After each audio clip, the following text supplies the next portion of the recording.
자, 시작할게요. 자, 안녕하세요. 네, 반갑습니다. 자, 오늘 그 경제학 1차 대비로 경제학을 강의할 건데요. 그 노무사 1차에 경제학이 있고 또 경영학 쪽이 있긴 한데 경제학의 장점은 뭐냐면은 사실 생각하는 것만큼 그렇게 막 어렵거나 그렇지는 않아요. 그런데 처음에 뭐 준비하시는데 약간 진입 장벽이 좀 있긴 하겠죠. 근데 그거보다 아무것도 모른다는 하에서 설명을 드릴 거고요. 수업 교재가 중요한 건데 그냥 보통 수험가 있는 책이라든가 아니면은 저는 보통 교수님하고 같이 쓴 책 비슷한 걸로 원래 요거 수업했었을 때 만든 자료인데요. 요걸로 할게요. 요 필기노트라고 돼 있는 거 다 갖고 계신데요.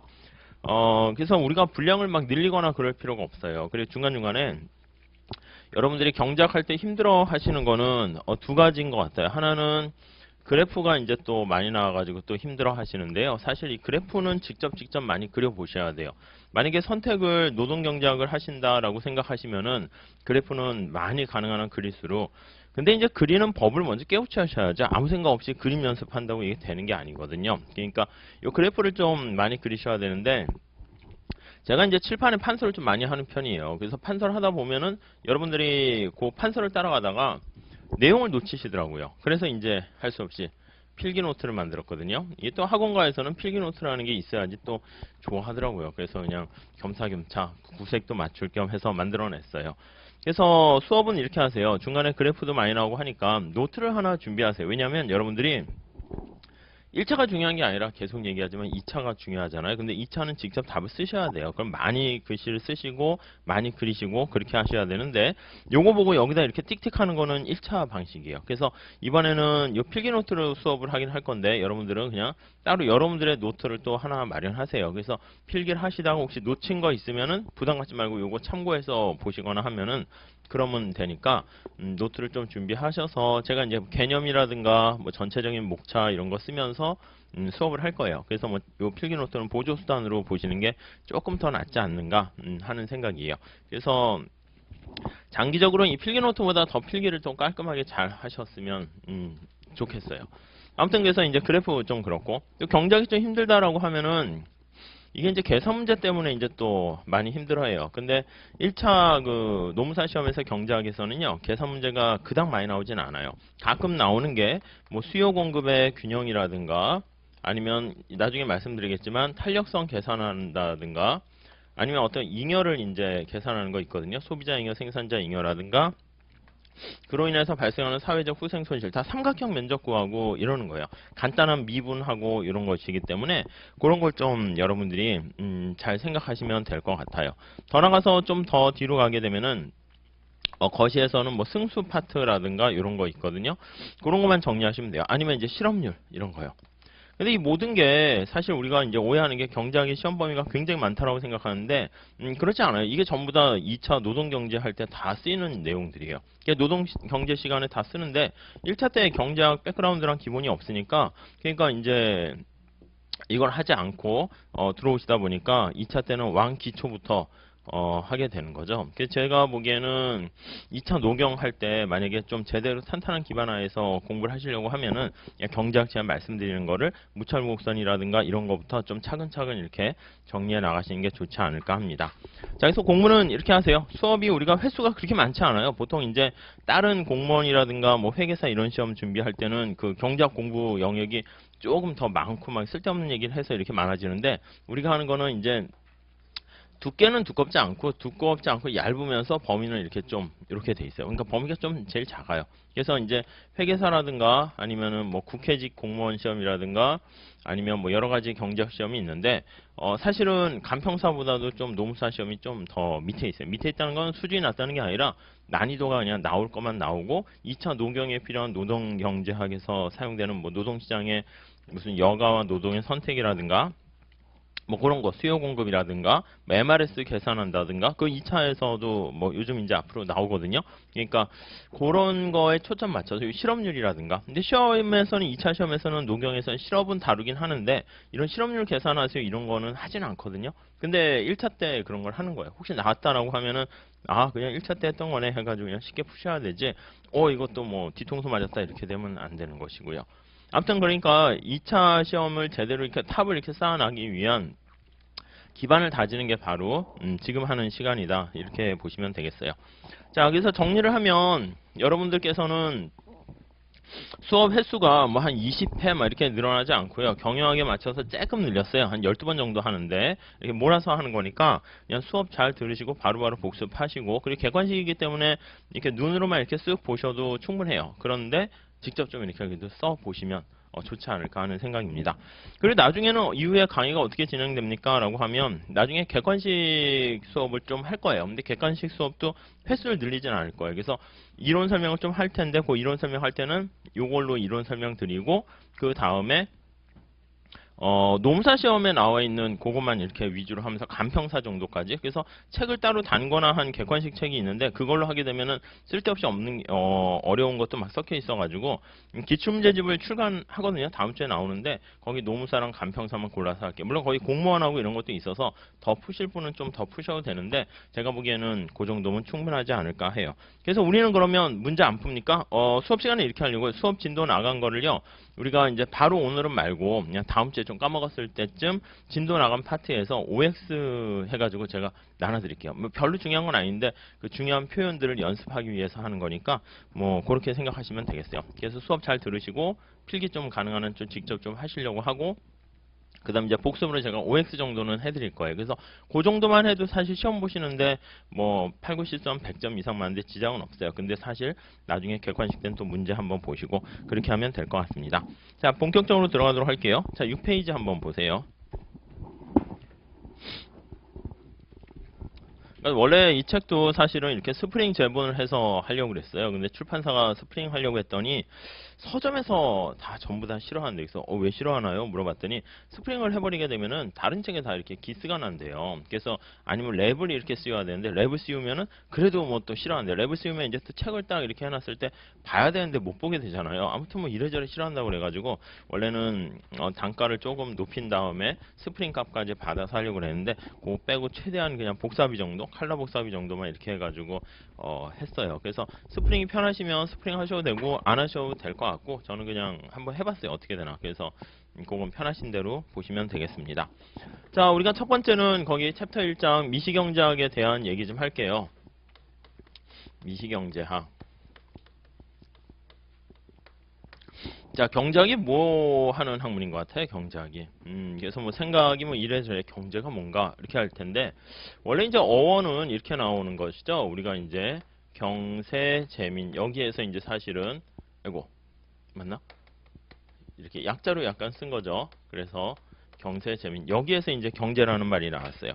그래서, 네, 어서 오세요.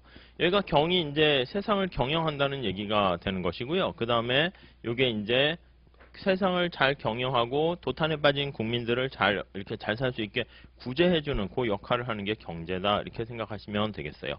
그래서 이 안에는 뭐가 담겨 있냐면 경제학의 두 가지 목표 중에 하나가 세상을 잘 경영해야겠죠. 그래서 여기에 관련된 게 효율성이다, 이렇게 생각을 하시면 될 것 같고요.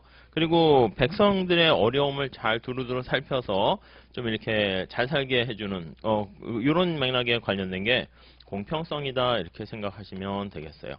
그래서 앞으로 이제 경제학의 모든 답안지에는요, 이게 잘 안 쓰시던데 처음부터 끝까지, 그러니까 포인트는 제가 약간 경제학 시험이지만 2차 노동경제학 답 쓰는 것까지 좀 드리면서 할게요. 근데 답 쓸 때 효율성과 공평성이라는 측면에서 반드시 끝에 판단을 하셔야 돼요. 그래서 만약에 어떤 정부가 어떤 정책을 실시하고 지금 상황이 잘 됐나 못 됐나 이런 걸 판단한다라고 하면은요, 그거에서는 판단 기준은 효율성과 공평성, 이 두 가지 측면에서 반드시 언급을 해 주셔야지 그 딱 드러나지 그냥 뭐 어쩌고 두리뭉실 쓰게 되면 경제학 교수님들은 되게 싫어하세요. 그래서 두리뭉실이라는 건 또 잘 모른다라는 느낌이 들거든요. 그러니까 잘 모르는 부분도 이렇게 애매모호하게 쓰는 것도 있지만 명확하게 써야 되는 부분도 있어요. 자, 그리고 우리가 이제 경제다라고 하면 이코노믹스 할 때 이코노미라는 표현을 쓰잖아요. 이게 이제 서양에서는 뭐냐면 오이코노미아라는 그리스어에서 나온 건데 가정을 관리하는 사람이다, 이렇게 보시면 되겠어요. 관리하는 사람. 자, 그러니까 이 약간 서양 개념에서는 어떻게 하면 관리를 잘 하나, 경영도 사실 매니지먼트니까 관리잖아요. 그래서 약간 효율성 측면에만 좀 초점이 좀 맞춰 있고요.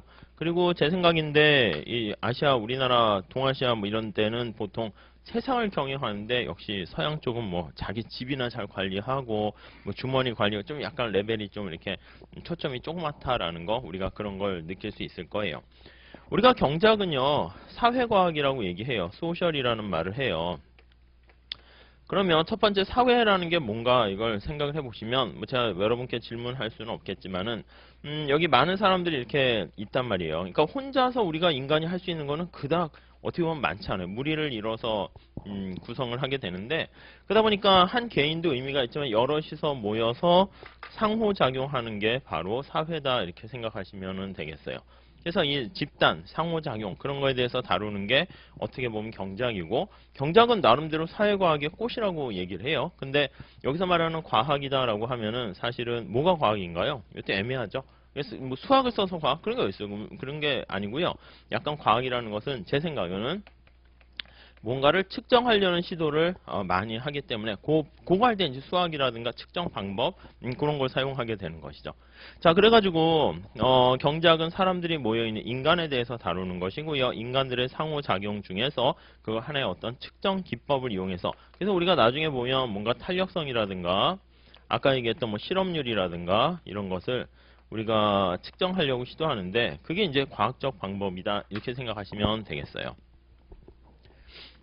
자, 그래가지고요, 우리가 이제 요런 거에 대해서 다루는 게 이제 경제학이다 이렇게 생각하시면 되겠는데, 자, 경제하면은요, 이 사람들이 모여있는 것을 구체적으로 우리는 뭐라고 그럴 거냐면, 시장이다 이렇게 얘기할 거예요. 시장, 마켓이라고 이름을 붙여요. 우리가 보통 시장이다라고 하면은 여러분들이 생각하는 그 시장 그대로 떠올리시면 돼요. 그래서 이 시장에서는, 마켓에서는 물건을 사는 사람과 파는 사람들이 존재하죠. 그래서 바이어와 셀러가 이렇게 같이 존재한다고요. 셀러가 존재하는데 이걸 바로 우리는 시장 이렇게 생각하시면 될 것 같고요. 그래서 앞으로 경제학, 특히 미시경제학은요. 거시도 마찬가지인데 경제학은 뭐 하는 학문입니까? 시장에 대해서 다루는 학문이고 거기서는 사는 사람과 파는 사람의 약간 뭔가 이해관계가 상반돼 있어요. 사는 사람들은 어떻게 될까요? 사는 사람들은 물건을 가능한 한 싸게 사려고 그래요. 마음속에 최대한 얼마까지 돈을 낼 것인가 생각하면서 싸게 사려고 하고요.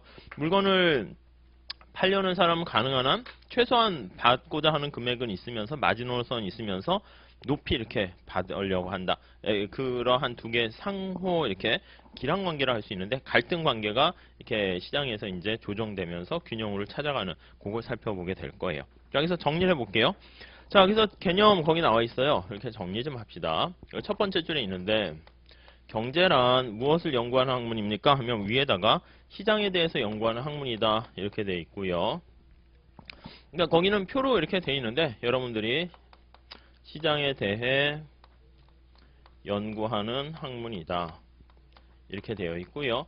시장에는 지금 얘기한 것처럼 물건을 사는 사람과 파는 사람이 존재하니까 그 파는 사람과 사는 사람 우리가 뭐가 이루어지는 시장이냐, 뭐가 이루어지냐라고 하면 교환이 이루어진다 이렇게 보시면 되겠어요. 교환. 그래서 사는 사람과 파는 사람 간의 그 관계에 대해서 살펴보는 게 경제학이다. 자, 교환을 하게 되면 어떻게 되는데? 라고 하면은요. 그 끝에 나와 있는 것처럼 상호 이득이라는 걸 얻게 돼요. 둘 다 원하는 것을 얻게 되는 것을 우리가 경제학에서 윈윈 이렇게 되었다. 이렇게 표현을 하게 됩니다. 자, 그래서요, 우리가 앞으로 경제학에 대한 그림은 크게 두 가지 볼 거예요. 그래프가 많이 나오긴 하는데, 시장에 대한 그림은 사는 사람과 파는 사람이죠. 거기 밑에 나와 있는 것처럼, 요거 어떤 희소한 자원인 어떤 Q라는 게 있고요. 가격이 있어요. 그래서 물건을 사는 사람이 있고, 물건을 파는 사람이 있어요. 요게 이제 가장 경제학의 기본적인 심볼 그림이다. 이렇게 생각하시면 돼요. 근데 이제 개별 경제 주체들의 어떤 행동이나 이런 걸 보는 게 이제 미시고요. 나중에 거시에서는 요거를 이제 뭐라 그럴 거냐면 거시는 이따 말씀드리겠지만 모든 걸 다 합친다라는 개념을 집어넣어서요.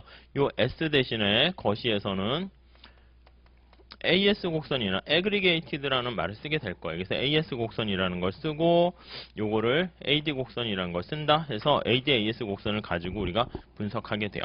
자, 결국 다시 말씀드리면 지금 계속 반복하는데 경제학은 뭐에 대해서 다루는 학문입니까? 하면 시장에 대해서 다루는 학문이다. 이게 반드시 들어가 있어요. 노동시장 하면은 노동시장에서 거래되는 노동의 공급자랑 노동을 사쓰는 기업 그들 간의 관계를 살펴보는 게 노경이다. 이렇게 생각하시면 되겠어요.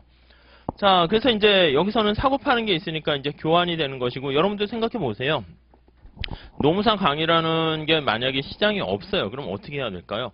여러분들이 그냥 독학을 해야죠. 책을 사서 혼자 모든 걸 다 독학. 어떻게 보면 그게 이제 그냥 맨 땅에 이제 공평할 수도 있는데 학원이 생기다 보니까 학원을 이용하는 사람과 그렇지 못하는 사람 간에 또 가진 자와 못 가진 자 간에 어떤 편차가 생기기 시작해요.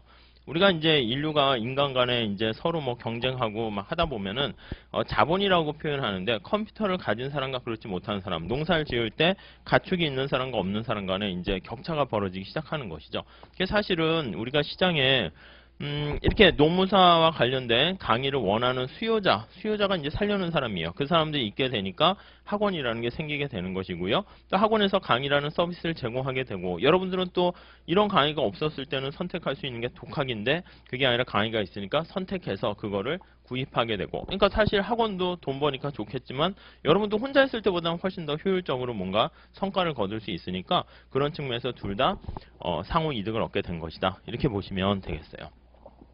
지금 이게 가장 기본적인 경제학적인 얘기인데 우리 오히려 1차 시험에선 이런 게 나오진 않아요. 나오진 않고 그냥 바로 1차 시험에서는 나중에 보시면 알겠지만 수요 공급 해가지고 그냥 곡선으로 해서 풀고 이렇게 나오지. 그럼 지금 왜 말씀드립니까? 이거 이제 녹용에서 써먹는 거예요. 그러니까 원래 이런 게 경제학 1차 기본에 쫙 다 베이스로 이렇게 깔려 있어야 되는데 그게 안 되니까 사실 이것부터 막 설명을 하게 되는 거죠. 뭐. 자, 우선 거기 보시면은요. 우리가 상호 이득 옆에 행복이라는 거 나와 있는데 제가 한번 해보세요. 그래서 머릿속에 이게 주관식일 땐 경작은 뭐 하는 학문이니까 뭐 한 세 줄로 쓰세요. 뭐 이런 식 있잖아요. 그거 할 때 이런 단어들이 다 들어가면 돼요. 있을 수 있으시겠어요? 그러니까 이게 계속 얘기하는데, 뭐 노경도 그렇고 다른 과목도 그렇고요. 이제 아냐 모르냐는 이제 그거는 당연히 해야 되고요. 그 단계에서 조금 더 올라가가지고 어떻게 잘 써야 될 것인가, 뭐 그거에 대해서 우리가 써야 돼요. 이제 3월이 되면 봄이 왔어요. 이 시제가 주어졌어. 봄에 대해서 논하여라. 이런 거랑 똑같아요. 봄 약간 뭐 잡히지도 않으면서 뭐 거기다 이제 예를 들면 각 과목만의 특성을 따라 가지고 뭐 그래프도 그리고 뭐 수식도 좀 쓰고 내용을 쓰고 봄이 왔을 때 나한테 미치는 영향이라든가 아니면 또 내가 봄을 어떻게 극복해서 더 잘 살게 될 것이라든가 뭐 등등등 뭐 그런 걸 어떻게 방향을 써야 되겠죠. 그러니까 아무튼 그런 거니까 늘 공부를 하실 때 아 이걸 답안지를 어떻게 뱉어낼까 이걸 고민을 안 하시면 고민을 하셔야 돼. 그걸 안 하시면은 좋은 답안을 쓸 수가 없어요. 자기소개서도 비슷해요.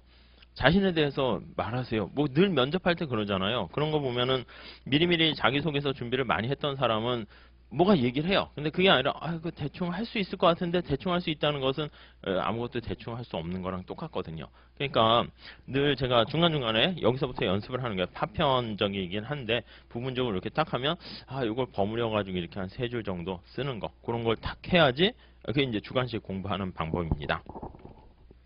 자, 우리가 사실 아까 저쪽에 얘기하는 것처럼 궁극적으로 효율성과 공평성을 통해서 경제학은 뭘 다루는 겁니까? 라고 하면 여기 사람이 있거든요. 사람에 대해서 연구하는 게 경제학이에요. 자, 인간에 대한 어떤 행복이라는 말이 있어요. 이게 이제 사무엘슨이라는 사람이 미국의 경제학자인데요. 이따가 자주 나올 거예요. 폴 사무엘슨이라는 사람이 행복 방정식을 만들었어요. 어떻게 해야지 여러분들은 행복해진다고 생각하세요?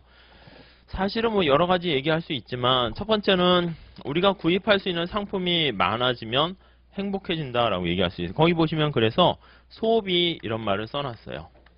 물건을 이것저것 많이 사면 그게 행복해진다라고 할 수 있어요. 그래서 우리가 소비자라는 것은 소비를 통해서 만족을 누리는 사람을 소비자다 이런 식으로 얘기해요. 그리고 또 하나는 이제 거기 밑에 나와 있는 게 욕망이라고 돼 있잖아요. 욕심을 좀 줄여야 돼요. 욕심을 줄여야지 사실은 또 행복해져요. 그래서 자 행복 방정식의 공식은 뭐냐면 크게 중요한 건 아닌데 욕망을 줄이고 소비를 많이 해야 된다. 이렇게 보시면 돼요. 근데 위에 나와 있는 소비는 당연히 어떻게 해야 되냐면 경제가 풍요롭고 살기가 좋아져야지 소비가 이렇게 우리가 왕성하게 할 수 있잖아요. 그러니까 요거와 관련해서는 사실은 경제가 성장해야 된다. 이렇게 보시면 되겠고요. 욕망을 줄이는 방법, 욕망을 어떻게 줄여요? 제가 보기에는 쉽지는 않아요. 인간을 뭐 강제로 욕망을 없애는 그 교육을 하거나, 뭐 인조인간 어떻게 뇌를 뭐 어떻게 하거나 이럴지는 잘 모르겠지만은 그나마 이제 종교에서 그냥 뭐 좀 검소하게 뭐 이렇게 할 수는 있겠지만 아무튼 뭐 쉽지는 않죠. 이럴수록 우리가 행복이 극대화된다 이렇게 얘기를 하시면 될 것 같습니다. 자, 그런데 거기 옆에 이렇게 쭉 나와 있는 것처럼 우리가 욕망이 나날이 이렇게 자꾸 커져요. 여러분도 그렇지 않을까요? 사람의 특성은 뭐냐면, 이거 뭐 자꾸 산으로 가는 건데, 사람의 특성은 두 가지가 있대요. 하나는 가만히 있으면 게을러지고요. 또 하나는 또, 이렇게 가만히 뭐가 일이 닥치게 되면 자기가 실패하고 하면 자꾸 변명을 하게 된대요. 근데 이건 나쁘진 않아요. 근데 시험 공부를 하다가 망하게 되면 사실은 이 시험이 절대 공부량이 필요한 거예요. 고시라는 게 다 그렇잖아요. 그래서 절대 공부량이 필요한데 공부를 쭉 하다가 사실은 자기가 공부량이 부족해서 떨어졌음에도 불구하고 남 핑계를 막 이렇게 대요. 그래서 뭐 학원 핑계, 강사 핑계, 물론 그게 나쁘진 않아요. 무조건 다 내 탓이오 하고 하면은요, 제가 보기엔 뭐 우울증 걸려가지고 막 죽을지도 몰라요. 뭐 나라가 이렇게 된 것도 내 탓이고 뭐 다 이렇게 되면은 그럼 너무 슬프죠. 그러니까 사실은 인간이 살기 위한 하나의 방법이 어떻게 보면 변명하는 건데, 아무튼 인간은요 이 욕심이 되게 많아요. 욕심이 거의 무한한, 욕망이 무한한 존재다라고 생각하시면 돼요. 근데 지금 여러분들 이 시간에 만약에 지금 수업을 와서 듣고 계시잖아요. 근데 수업을 듣지 않는다라고 하면 이 주말에 뭐를 했을까요? 잠을 잘 수도 있고요. 아니면 수업에 잠을 안 자면 여행을 갈까요? 아니면 뭐 아니면 영화를 볼 수도 있고, 이렇게 다양한 선택을 할 수 있을 거란 말이에요. 근데 이걸 동시에 우리가 한 번에 할 수 없어요. 왜 한 번에 할 수 없냐면 인간이 처음에 태생적으로요, 이걸 충족시켜 줄 수 있는 자원이라는 말을 써요. 이런 거 다 경제학적 용어예요. 자원이 희소성, 이 희소성도 되게 중요한 말이고, 희소성, 이 문제에 봉착해 있어요. 자, 자원이라면 뭡니까? 라고 하면, 자, 우리의 욕망을 충족시켜 줄 수 있는 어떤 수단, 이걸 자원이라 하는데, 이렇게 쓸모없는 거는 제가 그냥 말로만 간단히 할게요. 우리가 쉽게 생각하는 어떤 돈도 자원이고요. 시간도 자원이에요, 시간. 우리가 생각하는 어떤 일을 할 때 시간이 많으면 사실은 고민하지 않겠죠. 여러분들이 만약에 나 이번에 생동차로 해야 됩니다. 최소한 내년에 붙어야 됩니다. 제가 나이가 있어서가 뭐예요? 빨리빨리 시간이 한정돼 있다는 뜻이에요. 이제 시간이 없다는 얘기예요. 만약에 여러분들이 만약에 천년만년 사는 드라큘라나 좀비라고 좀비는 잘 모르겠네요. 그 죽은 거죠. 드라큘라라고 생각해봐요. 그러면 이렇게 고민할 필요 없어요. 두 분 다 여기 좀비야. 그러면은 가자. 우리 노무사 1차 한 100년 후에 붙을까요? 그럼 이 하루에 그냥 10분, 1분씩 공부해가지고 천천히 하고요. 2차는 한 200년 후에 붙은 다음에 700년에 동안 뭐 노무사로 살 수가 있겠죠. 그러면 뭘 고민해? 그런 것도 필요 없죠. 그러니까 우리가 늘 언제나 시간도 사실은 자원인데 그게 다 희소하고요. 그리고 에너지 같은 거 뭐가 있을까요? 뭐 말 그대로 지하자원도 석유 이런 것도 자원이에요. 자, 그래서 경제의 모든 문제는요, 여기 나와 있는 이런 욕망을 충족시켜주고 달성할 수 있는데 필요한 자원이 희소하기 때문에 이 희소성이요. 여기서 희소성이라는 것 때문에 우리가 이걸 한꺼번에 다 할 수 없어요. 그래서 여러분들이 제일 좋아하는 걸 하나 초이스할 수밖에 없어요. 여러분은 이 시간에 뭐가 제일 좋은가라고 하면은 수업 듣는 게 제일 좋다라고 생각해서 여기에 왔을 거예요. 그래서 아무튼 이것을 선택을 하게 되는 것이죠. 이 선택을 초이스라는 말을 쓰게 돼요. 자, 다시요. 우리가 매 순간 어떤 걸 할 것인가 고민을 하게 되는데, 그쵸? 수업을 들을까? 잠을 잘까? 이 시간에. 아니면 여행을 갈까? 영화를 볼까? 이 모든 걸 다 한꺼번에 충족할 수 없어서 가장 좋아하는 것을 하나 고르게 된단 말이에요. 그게 바로 선택을 해서 수업을 오게 된 것이고, 수업을 오게 되면 다른 이런 것들은 여러분들이 했으면 좋겠는데 사실 하지 못한 거잖아요. 포기한 거잖아요. 이것을 우리가 하나의 선택을 하면서 이걸 가지 못하는, 그러니까 우리가 이걸 동시에 할 수 없잖아요. 저는 수업을 들으면서 동시에 하면 뭐예요? 그럼 망하는 거지. 수업 들으면서 잠자거나 잠자면서 영화 보거나 뭐 이렇게 되는 거는 완전히 이거는 아무것도 아니게 되는 거니까, 이 모든 걸 동시에 할 수 없는 약간 배타적이고 독립적이라고 생각을 하면 이 모든 것들 중에서 하나를 선택하면 다른 하나를 포기해야 되는데, 이 포기하는 것도 사실은 대가를 치르는 아쉬움이 남는다고요. 이걸 경제학에서는 뭐라고 그러냐면, 이것도 하나의 비용으로 간주해서 이것을 기회비용이다 이렇게 얘기를 하게 돼요. opportunity cost 이렇게 얘기를 하게 돼요. 자, 다시 한번 정리해 볼게요. 거의 쭉 나와 있는 것처럼 인간의 욕망이 사실은 자원이 풍부하다 해도요, 사람들의 뭐 그거, 글쎄, 재벌이나 빌 게이츠나 이런 사람들도 돈이 많고 시간도 많고 해도요, 사실 인간의 욕망은 한도 끝도 없어요. 그래서 거기 객관식에서 가끔 나오기도 하는데, 이 자원의 희소성이 이 욕심을 충족시켜 주는데, 상대적으로 빨간 색깔로 있잖아요. 상대적으로 희소하다 이런 것들이요. 뭐 근데 레벨이 너무 낮아가지고 무르긴 그래요. 그래서 아무튼 욕망을 충족시켜 줄 수 있는 자원이 상대적으로 희소하기 때문에 우리는 여기서 선택이라는 문제에 봉착할 수밖에 없고요. 어떤 것을 선택하게 되면 반드시 포기를 하게 되는데 이 포기 그 대가고 그게 우리는 기회비용이다. 이렇게 생각을 하시면 될 것 같습니다. 자, 그래서 요 단어들이 제일 중요한 거니까 잘 머릿속에 넣어두세요. 자, 그래서 이제 경작은 그러니까 말 그대로 매 순간 인간은 선택이라는 문제에 직면하게 되는데 희소성이라는 것 때문에 선택이라는 문제가 나온다. 요 두 개의 단어가 제일 중요한. 그러니까 답안지에도 사실 요런 단어가 구구절절 들어가 있어야지 이게 경제학적인 답안지가 되고 그게 이제 고득점을 하게 되는 비결이 돼요. 뭐 이걸 팍 하면은 이거는 의미 없고 이제 밑에 이렇게 쫙 깔려 있어야 되는 거죠. 자, 그러면 우리가 선택할 때 이왕이면 잘 선택했다라는 표현을 쓸 거예요. 야, 너 최적 선택, 잘 선택했다. 경작에서는 잘 선택했다. 그 다음 또 뭐라고 할까? 그걸 최적이라는 말을 쓸 거예요. 최적이라는 것은 바로 뭐냐면 여러분들이 똑같은 1년을 공부했다라고 하면은 이왕이면 최고 득점으로 하는 게 좋겠죠. 그래서 최적이라는 것은 좋은 거는 극대화하고요. 이걸 극대화, 최대화라는 말을 쓸 거예요.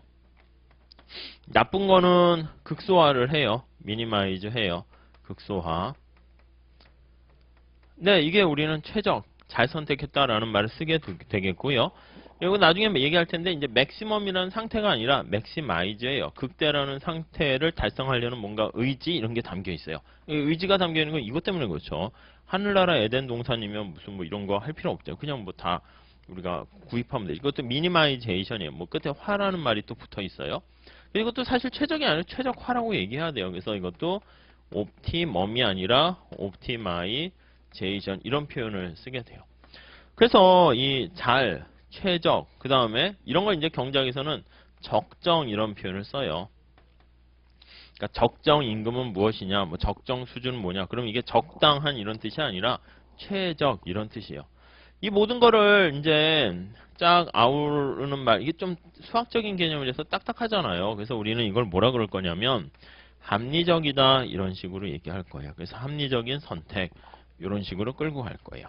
자, 아무튼 자, 우리가 어떤 선택을 하게 되는데 선택했을 때 합리적인 선택을 했다라고 하면 이걸 평가를 해야 될 거 아니에요. 이게 합리적인지 아닌지.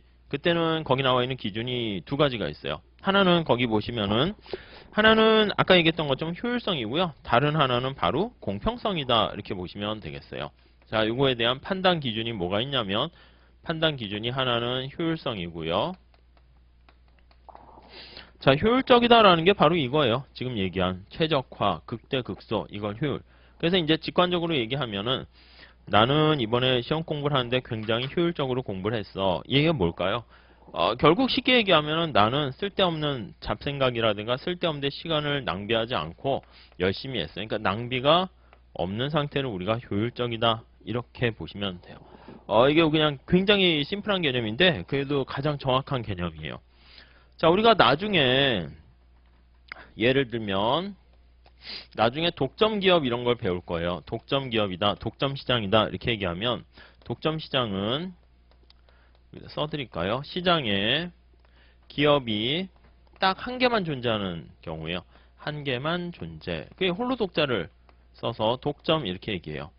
독점은 나쁘니까 타파해야 된다 막 이런 식으로 얘기해요. 우리가 노동경제 시간에는 뭐 수요 독점 시장 이런 걸 얘기할 거예요. 독점이 왜 나빠요? 혼자 있는데. 기업 입장에선 좋은 거 아니에요? 경쟁자 없으니까 자기가 돈도 많이, 이윤도 많이 벌고 그런 건데. 근데 경제학은 첫 번째, 저기 나와 있는 것처럼 소셜이니까 사회 전체적인 맥락에서 보는 거예요. 그러니까 개별 기업 입장에서는 좋을지 모르겠지만 소비자한테 가하는 어떤 피해가 만약에 개별 기업이 얻는 이득보다 더 크게 되면 그리고 개별 기업이 더 뭔가 생산을 많이 해서 사회에 긍정적인 빛과 소금의 역할을 할 수 있는데 그렇지 않은 경우가 있어요. 그러니까 이 독점은 혼자 있으니까 아까 얘기했잖아요. 경쟁자가 없으면 나태해진다니까요. 낭비를 하게 된다니까요. 나태해지고요. 게을러지고요. 이렇게 되는 거 우리가 이제 나중에 뭐라 그러냐면 뭔가 이렇게 얘기하긴 그래. 느슨해지는 그런 상태. 그걸 우리가 X가 이제 미지수 거기서 나온 거잖아요. 그래서 X 비효율성이다. 이렇게 얘기해요. 독점이라는 것 자체가 나쁜 건 아니에요. 혼자 있는데 얘가 게으르지 않고 열심히 하게 되면은 원래는 가치 중립적인 표현이에요. 열심히 하게 되면 상관없는데 보통은 혼자 있게 되면 경쟁이 없으니까 나태해지고 뭔가 제가 막 이렇게 괴롭히지 않으면 괴롭힐까요? 가만히 있으면 여러분들 조용히 있다가 또 이렇게 꾸벅꾸벅 졸게 돼요. 그런 상황이죠. 그러니까 이게 마음이 느슨해진 거예요. 그러니까 경작에서는 그게 좋지 않다. 왜냐면 이게 희소한 자원을 낭비하는 거잖아요. 그래서 나쁘다라고 얘기하는 거예요. 아셨죠? 자, 그래서 정리하면 효율성 하면은 낭비 없다. 이걸 딱 이런 표현도 교과서에 나오니까 그냥 바로 알아두시고 여기 나와 극대, 극소, 최적, 적정 이게 다 우리가 효율적이다. 이렇게 보시면 돼요. 뭐 효율적인 생산, 효율적인 노동시장 이런 것들 다 그래요. 중간에 이렇게 노동자와 기업이 이렇게 근로자와 기업이 매칭을 하는데 중간에 막 뭐예요 협상 근로조건 하다가 잠깐 내가 한 달 동안 질질 그것 때문에 끊었어. 낭비잖아요. 그냥 바로 그런 게 없이 그걸 마찰이 없다라는 표현을 쓰는데 바로바로 탁탁 연결돼가지고 바로 그냥 고용되고 일할 수 있고 그렇게 되면 그게 이제 잘 돌아가는 효율적인 시장이다 이렇게 얘기를 할 거예요. 아무튼 이 효율성이라는 거 되게 강조하고 있어요. 그래서 결국 효율적이라는 것은 객관적인 사실은 판단 기준이라고 보시면 돼요. 객관적이라는 것은 뭔가 맞냐 틀리냐를 우리가 알 수 있는 거예요. 반면에 또 하나의 판단 기준이 필요한데 그게 바로 공평성이다라고 보시면 돼요. 형평성, 노동경제학 책에서는 보통 형평성이라는 표현을 더 많이 써요. 그래서 뭐 둘 다 뭐 같이 보시면 될 것 같아요. 공평성. 자, 뭐가 공평한가요? 이거는 사실 정답은 없어요. 어떻게 희소한 자원을 나누는 게, 어떻게 공부하는 게, 뭐 이렇게 어떻게 다 해서 얻게 된 기쁨을 나누는 게 공평한지는 사실 정답은 없어요. 그래서 이거는 사람마다 생각이 달라요. n분의 1로 나누는 게 공평하다? 뭐 그럴 수 있는데 않을 수도 있죠. 만약에 피자 파이가 있는데 파이를 똑같이 이렇게 나눴어요. 그게 이제 우리는 당연히 공평하다라는 생각을 하긴 하겠지만은 근데 만약에 이 파이를 나눌 때 그래요. 거기 있는 무한도전에 있는 사람을 생각해 볼게요. 무한도전에 유재석이 이렇게 얘기했어요. 윤우님이 저기요 솔직히 얘기해서 무한도전은 나 때문에 사는 거니까 뭐 그럴 일은 없겠지만은 제가 다 이렇게 저 때문에 사는 거니까 반띵 이렇게 제가 가져갈 테니까 나머지 분들이 알아서들 챙기십시오. 뭐 이런 식으로 한다 해볼게요. 그랬더니 딴 사람들이 뭐 화를 내야 되는데 뭐 하하니 박명수니 뭐 이런 사람들이 화도 안 내고 그냥 뭐 당연한 말씀이죠. 지당한 말씀이죠. 뭐 그래요. 그래서 윤우님이 뭐 그럴 리는 없겠지만 아무튼 왜냐면 이 무한도전을 만드는데 윤우님의 기여한 바가 가장 크다라고 생각하는 거죠. 그래서 우리가 이제 보통 봤을 때는 이걸 나눌 때 당신은 이러한 물건을 이러한 생산을 하는 데 있어서 얼마나 기여했습니까? 그러니까 만약에 조별과제를 한다 할게요. 팀 프로젝트를 하는데 사실 담당 교수님이 똑같이 학점을 나눠서 부여하는 거랑 아니면 이렇게 n분의 1로 하는 것보다는 기여한 만큼 학점을 부여하는 건 어느 게 낫습니까? 라고 하면 사실 기여한 만큼 받아가는 게 훨씬 더 타당할 수도 있죠. 그러니까 이 정답은 사실 없어요. 그래서 이제 공평성이다라고 하면 근데 우리는 그냥 경작에서는 이게 제일 좋다라고 생각은 하지만 특별한 경우에서는 둘 중에 어느 게 더 중요할까요? 처음 시작할 때는 경작에선 하나를 골라라 하면 자유와 평등 중에서 어느 게 중요해요? 둘 다 중요하죠. 근데 우리가 이제 자유가 없던 시대에는 자유를 이제 막 갈망하다 보니까 자유를 강조하는 것처럼 애시당초 최초의 경작의 모든 이런 문제의 근원은 뭐예요? 태초의 원인은 얘예요, 얘. 희소성에서 나오는 거예요. 그러니까 낭비를 하면 안 되거든요. 그러니까 경작자들은 경작 교과서에서는 공평성을 무시하고 신경 안 쓰는 게 아니라 원래 경제의 근본 뿌리 문제는 이게 효율성에서 우선 처음 시작한 거니까 이왕이면 낭비하지 말고 뭘 합시다라는 게 먼저 주안점을 둔 거예요. 그러니까 둘 중에 굳이 얘기하면 이걸 먼저 하고 이것까지는 또 사람마다 막 책상에 앉아서 합의도 못하고 막 복잡하잖아요. 그러니까 이거는 잠시 접어두고 그러니까 농사 시험 어떻게 할까요? 농사 보다 보면 많은 걸 또 포기해야 돼요. 그러니까 뭐가 정답인지 몰라요. 농사 시험 공부하다가 또 빨리 되면 모르겠는데 잘 안 될 수도 있고 그거 와중에서 집안에 여러 가지 일이 생길 수도 있고 갈등이 생길 수도 있단 말이에요. 그러니까 농사 시험 공부를 하는 게 선택하는 게 반드시 뭐 이렇게 바람직한 건 아닐 수 있겠지만은 그래도 그냥 이게 어떻게 할 것인가의 공평성, 이건 주관적인 개념이니까. 그래서 여기 요거는 객관적인 개념이다라고 하면 요거는 사람마다 생각이 다른 약간 주관성을 지니고 있어요. 가치 판단 그런 게 있으니까. 그래서 우선은 첫 번째 효율성에 좀 더 초점을 둬서 얘기를 하는 거예요. 그러다 보니까 나중에는 너무 효율성만 신경 쓰니까 공평성 같은 거 신경을 못 써서 이것도 시장에서 경제학에서 해결하지 못한다 해서 이걸 시장 실패 이런 식으로 얘기를 하게 돼요. 자, 아무튼 여러분들은 그 경제학의 판단 기준 가장 중요한 거는 효율성과 공평성이니까 그 두 가지 좀 잘 체크해 보시면 될 것 같고요. 그 다음 밑에 가보시면 이러한 여러 가지 우리 선택에 직면하는 문제들을요, 그냥 이렇게 주먹구구식으로 하면은 일상생활의 모든 선택, 뭐 그걸 다 얘기하긴 그렇잖아요. 그래서 이제 경제학에서는 이제 경제와 관련된 경제의 3대 문제 이렇게 얘기를 한다고요. 경제의 3대 세 가지 문제. 여러분도 마찬가지야. 앞으로 그 시험 공부 빨리 하셨으면은 빨리 나한테 뭐가 최적인가를 찾으셔야 돼요. 첫째 공부도 어디서 할 것인가? 집에서 왔다 갔다 할 것인가? 요 근처 뭐 고시원을 할 것인가? 아니면 여기 아침에도 몇 시에 일어날 것인가도 생각하셔야죠. 알람을 한 3-4번 맞추셔가지고 저도 알람을 한 3번 해서 뒤로 자꾸 이렇게 5분, 10분씩 연장해가지고 겨우 일어나는데 10분 더 잘까? 아니면 30분 더 잘까? 뭐 아니면 계속 잘까? 그것도 빨리 결정하셔야 되고 그 다음 이제 샤워를 할까 아니면 씻을까 말까 그것도 이제 빨리 고민하셔야 되고 그 다음 학원을 나올 때도 지하철 탈까 버스 탈까 이것도 빨리 고민을 하셔야 되고 버스나 지하철 타면 지하철은 또 어디서 탈지 그것도 고민해야 되고 근데 이게 매 순간 그걸 다 이렇게 선택하다 보면 선택과 관련된 그 스트레스도 이제 장난 아니거든요. 그러니까 학원도 이렇게 오면은 엘리베이터 탈까 뭐 계단으로 걸어 올라갈까부터 자리도 앞에 앉을까 뒤에 앉을까 이런 걸 고민하게 되는데 그걸 빨리 여러분들이 이것저것 시도해 보셔가지고 한 일주일 내에 시도해 보셔서 자신한테 딱 맞는 그걸 하나 찾으세요. 그러니까 이제 아침에 딱 하면은 그냥 10분 후에 바로 일어나야지. 아, 오늘은 머리는 안 감고 세수만 하고 나와야지. 지하철 무조건 앞에 타야지. 그러니까 졸면서도 그 선택은 이건 선택이 아니야. 일상생활에 그냥 자동 반복되는. 그러니까 어떻게 할 수 없어요. 수험생이 됐다라고 하면은 여러분들은 이제 어떻게 보면 수험, 문제 푸는 시험 보는 기계 그러니까 선택에 그걸 다 이렇게 포기하셔야 돼요. 그래가지고 학원도 오면 어디 앉을까 이게 아니라 아마 이렇게 앉은 자리가 아마 거의 끝날 때 자리로 아마 세팅 될 걸요. 아마 이렇게 딱 될 테니까 그냥 조용히 이쪽 분은 오셔서 이쪽에 앉고 이쪽 분 이렇게 앉고 갑자기 이분이 또 이렇게 딱 앞에 앉고 이러면요 저도 당황스럽고요. 저분도 좀 어색해요. 약간 이게 서로 어색하니까 그 불협화음 과정에서 또 약간 삐그덕거리는 게 그게 낭비거든요. 그러니까 스무스하게 넘어가야 돼요. 공부도 수업 끝나면 바로 내가 아 이거 주말인데 고시원 가서 할까 아니면 집에 갈까 그것도 이렇게 정해져 있어야 돼. 토요일은 무조건 수업 끝나고 집에 가서 자는 거야 운동하는 거야 TV 보는 거야 이것도 다 세팅해 놓으셔가지고 이게 나한테 밥 먹는 것도 마찬가지야. 어디서 먹을까 이것도 밖에 나가면 어디서 먹지 막 그것도 여기저기 다 찾아보세요. 찾아봐가지고 식당이 어디가 있고 뭐 다 해가지고 아무 생각 없이 아 토요일은 오전 수업 끝나면 뭐 어디 중국집이야 뭐 그다음 일요일은 끝나게 되면 무슨 뭐야 국밥집이야 이렇게 딱딱 그냥 정해가지고 바로 그렇게 해가지고 해야지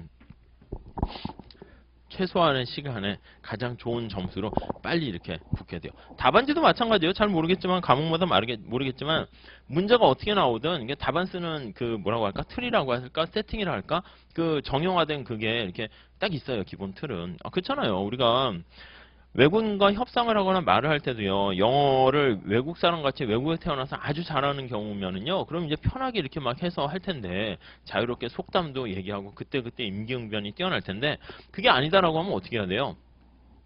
자기가 문장을 외워야 된다니까 어쩔 수 없이 아 내가 이 사람하고 협상하거나 아니면 이 좋아하는 여자를 만나면 그 연습하잖아 거울에서요. 뭐 요즘은 안 하시나? 뭐 거울에서 이렇게 해가지고 막 이 표정을 이렇게 할까? 아 이렇게 할까? 이렇게 할까? 막 한다고요. 그것도 그렇게 많이 연습하는데 시험 보러 가는 사람이 연습을 안 하면 되겠어요? 그래서 그걸 무수히 많이 반복해가지고 자연스럽게 나올 정도로 해야 되는 것이기 때문에 외국인을 만났다. 그러면 영어를 한다. 그러면 이제 자기가 쓸 표현들 있잖아요. 그걸 이렇게 탁 정해가지고 내가 무슨 말이 있어도 이 말은 반드시 하고야 만다.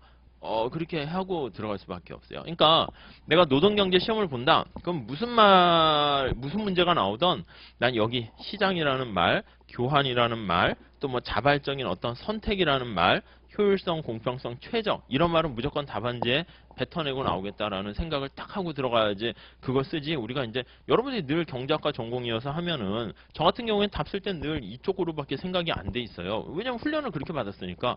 거의 뭐 그런 거죠. 그러니까 무의식 중에 이렇게 해도 다 저런 뭐 선택, 효율성 이런 말 쓰게 되는데 여러분들은 만약에 그 정도 쓰는 게 훈련이 안 돼 있으면은 그럼 이제 의식적으로 쓰려고 노력을 하셔야 돼요. 그러니까 이제 그게 사실은 2차 공부하게 되는 그게 아니라 그냥 뭐 경제학은 뭐 이렇게 뭐 두리뭉실하고 막 많은 내용을 집어넣기만 하면 많이 알고 있는 거랑 우리 시험 특히 1차는 사실 뭐 큰 문제는 아니에요. 1차는 그냥 제가 생각해 요 수업 들으시고 객관식 문제 좀 푸시고 하면 거의 그냥 쉽게 100점 맞으실 수 있을 거예요. 경제학은 시간도 많이 걸리지 않아요. 경제학 과목 중에서 레벨이 제일 낮아서 그런데 아무튼 그렇게 하신 다음에 이제 2차가 사실 중요한 거죠. 그러니까 그렇게 준비가 돼야지 2차 때 이렇게 딱 고득점을 해가지고 딱 하는 거죠. 왜냐면 그게 안 돼 있으면은 공부를 많이 하는 거랑 내가 알고 있는 거 어떻게 표현하는 거랑 완전히 이게 사실은 좀 같은 듯 다른 듯 약간 그런 거예요. 그러니까 아무튼 그 2차도 슬슬 동차하시는 분들은 그거 염두에 두시고 그러니까 공부를 해야 돼요. 다른 과목도 마찬가지예요.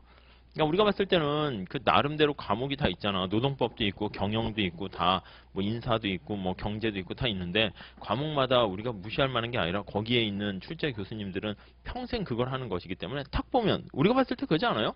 노래 슈스케나 이렇게 노래 컨테스트 보면은 내가 봤을 때는 모든 사람들이 다 노래 잘한 것 같아요. 1번도 잘했고 2번도 잘했고 오 맨날 복면가왕 나오는 거 보면 와 다 이렇게 뭐 가수들도 많이 나오니까 근데 오 하는 것 같은데 또 이렇게 그냥 아마추어 무슨 컨테스트에서는 심사위원들이 뭐 별걸 다 트집 잡잖아. 뭐 눈동자 시선 처리가 어땠다는 둥, 목소리가 어땠다는 둥, 뭐 자신이 없다는 둥.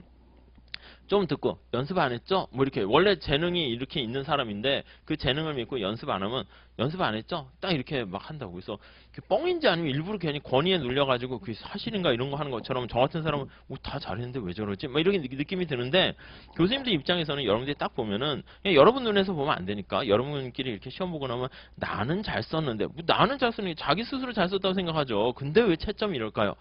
그게 이제 개념이 이제 애매한 게 이제 경영 쪽에서 이제 많이 보이긴 하는데 경영학 교수님들이 얼마나 이게 까탈스러운데요. 경영학이나 이런 분들은 나보다 똑똑한 사람이 이 세상에 없어. 그러고 시작해요. 왜냐면 이제 경제학 교수들도 사실은 근데 약간 기본적으로 이제 위축해서 들어가요. 왜냐면 경제학이라는 학문이 수학도 쓰고 이렇게 하고 또 수학에서 경제학에서 이제 또 경영이 또 파생돼서 많이 나오니까 약간 이제 그런 거. 이제 경영학 그림은 또 약간 유치하잖아요. 유치하다는 말은 죄송한데 이게 심플하잖아요. 단순한 그 유치함, 심플한 게 사실은 제일 좋은 건데 경제는 막 뭔가 수요 공급 막 복잡한 게 있으니까 왜냐면 제가 이제 박사과정 때 경영 수업을 되게 많이 들었거든요. 관심이 이제 거의 그 복수 전공을 하면 이제 경영이 거의 복수 전공 비슷해요. 그래서 제가 제일 먼저 책 낸 것도 경영 옳은 책을 제일 먼저 냈어요. 경영학 강의 하다가. 그런데 이제 경제학은 근데 이제 그러면서 경영학 교수들은 경제학 교수보다 돈도 훨씬 많죠. 용역도 많이 벌고 연봉도 한 3배에서 5배 많죠. 그리고 이제 경영이 이제 사실 뭐 거의 뭐 이렇게 최고의 그냥 이렇게 지위에 올라가 있으니까 되게 세요. 그러니까 여러분들이 만약에 답을 딱 썼는데 뭐 완벽한 답이라 딱 썼다. 뭘 완벽해요. 그냥 경영학 교수님 보기에는 에이 이거 뭐 꽈락이야. 꽈락인데 그냥 내가 잘 준 거야. 이렇게 접근하시거든요. 근데 아무튼 경영도 그렇고요. 모든 뭐 법도 마찬가지예요. 법도 이제 사실은 경제랑 비슷해요. 되게 논리적이고 앞뒤가 딱딱 아구가 맞아 들어가는 거예요. 그래서 if then 해가지고 앞에 게 이런 전제 조건이 딱 되지 않으면 뒤에 게 아무 말 없어요. 그러니까 문제 해결을 풀 수가 있는 거지. 이런 전제 조건 하에서 이런 결과가 나온다. 경제도 마찬가지거든요. 그러니까 그러한 어떤 식견이라고 할까? 그걸 빨리 자기가 캐치해내지 않으면 그거는 강의하시는 분이 아무리 알려줘도요. 자기가 이게 어느 정도 내공이 되지 않으면 그건 이제 무슨 말인지 몰라요. 좋은 게 좋은 건지 모른다는 얘기죠. 그러니까 제가 만약에 무슨 뭐 이상한 소림사 무슨 최고 비법을 알려주면 뭐예요? 여러분들이 만약에 체력이 안 돼가지고 소화시킬 능력이 안 되면 이거 뭐야 뭐 이딴 걸 알려줘? 이렇게 된단 말이죠. 그러니까 아무튼 그거 어떻게 해야 됩니까? 제가 아무튼 처음부터 끝까지 공부를 많이 하는 게 우선은 제일 중요하고요. 무슨 뭐 운동을 하던 무술을 하던 기초 체력이 필요한 거니까. 그러니까 우선 절대 공부량이 많이 필요하고 두 번째는 주관식 같이 공부해야 되니까 수업 끝난 다음에 여기 판서돼 있고 노트 필기해 있는 것도 비슷하잖아요. 그걸 자기 스스로가 이게 좀 뭔가 이렇게 그림 돼 있긴 하지만 이게 읊어내시려고 보셔야 돼요. 경제학은 뭐 하는 학문인가? 추상적인 거를 그 용어들을 딱딱 정리하시고 그렇게 하시면서 공부를 해 나가시면은 실력이 팍 이렇게 올라가요. 근데 그게 아니라 이제 또 밑줄 치면서 이게 뭐지? 이해가 중요하죠. 이해가 중요한 건데 결국은 써내야 돼요. 그러니까 이해까지 제대로 하려면은 경제학을 1학년 때부터 경제학 전공해서 대학원까지 가면 이해하면서 잘 있게 소화가 되는데 우린 짧은 시간 안에 해야 되니까 결국은 그러니까 암기예요. 근데 무조건 암기라면 이게 안 되잖아. 그러니까 제가 설명을 드리면서 이해를 통한 암기 이렇게 보시면 되겠죠. 아무튼 우리가 여기 나와 있는 다양한 경제 문제를요. 폴 사무엘슨이라는 사람이 이런 사람들은 그냥 이름은 좀 알아두셔도 돼요. 왜냐하면은 경제학이 하나의 획을 그은 사람들이고 우리가 생각할 때 교과서에 등장하는 사람 있잖아요. 그런 사람들은 보통 우리가 생각하는 것 이상의 좀 뭔가 어떤 그 인정을 받는 사람들이거든요. 그러니까 우리가 생각하는 거 이상으로 처음 듣는 이름일 수도 있지만 좀 예의상 알아두시고 그래서 경제 3대 문제다라고 하면 사무엘슨은 자기가 쓴 경제원론 책에다가 무엇을 생산할 것인가 이거요. 무엇을 생산할 것인가. 그럼 생산하기로 하면 생산 방식을 이제 고민을 하는 거죠. 어떻게 생산하지? 이거요. 어떻게 이거요. 어떻게 생산할 것인가. 생산한 다음에 누구를 위해서 생산할 것인가. 어떻게 나눌 것인가. 누구를 위해서. 물론 다 자기를 위해서가 이제 맞는 얘기겠죠. 그래서 이 세 가지 문제를 경제 3대 문제라 그러고요. 요즘 같은 경우에는 뭐 언제 생산할 것인가 뭐 이런 등등 많은 문제들도 또 추가적으로 더 할 수 있는데 이 3대 문제 꼭 세 가지만 있습니까? 아 이건 아니라니까요. 그냥 사무엘슨이라는 사람이 경제학에 기여한 바가 크고요. 그 사람의 이름을 좀 약간 그 사람의 공로를 기리기 위해서 그냥 관례적으로 3대 문제 이렇게 한 거지 문제가 뭐 세 가지밖에 없겠어요?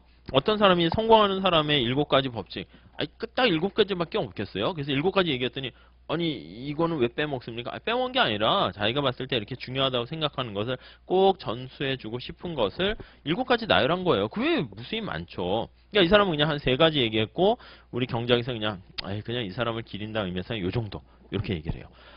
그러니까 여러분도 마찬가지죠. 물어볼 수는 없는데 왜 노무사 시작했나요? 그것도 있어죠. 노무사도 있고 예를 들면 뭐 다른 것도 있죠. 뭐가 있을까? 뭐 회계사도 있고 그 다음에 또 뭐가 있을까요? 뭐 변호사도 있고요. 막 이런 게 있어요. 근데 이거 중에서 내가 봤을 때는 노무사가 제일 좋은 것 같아. 그래서 노무사를 선택했어요. 어떻게 노무사에 합격할 것인가? 뭐 첫 번째는 독학을 할 수 있죠. 제일 좋은 건 자기 스스로 공부하는 거니까 어떻게 보면 책을 사가지고 산에 들어가서 막 자기가 열심히 한 20회독, 한 100회독 한번 해보세요. 수천 번 해보세요. 그렇게 되면은 그냥 쉽게 합격하겠죠. 쉽게가 아니라 어렵게네. 오랜 기간 걸릴 테니까. 그게 아니라 학원을 들을 것인가. 아니면 두 개를 병행할 것인가. 공부 장소는 어디서 할 것인가. 이런 것들 선택해야 되고요. 선택한 다음에 내 학원을 다녀서 선택하기로 했어요. 그 다음에 이제 노무사에 합격했어요.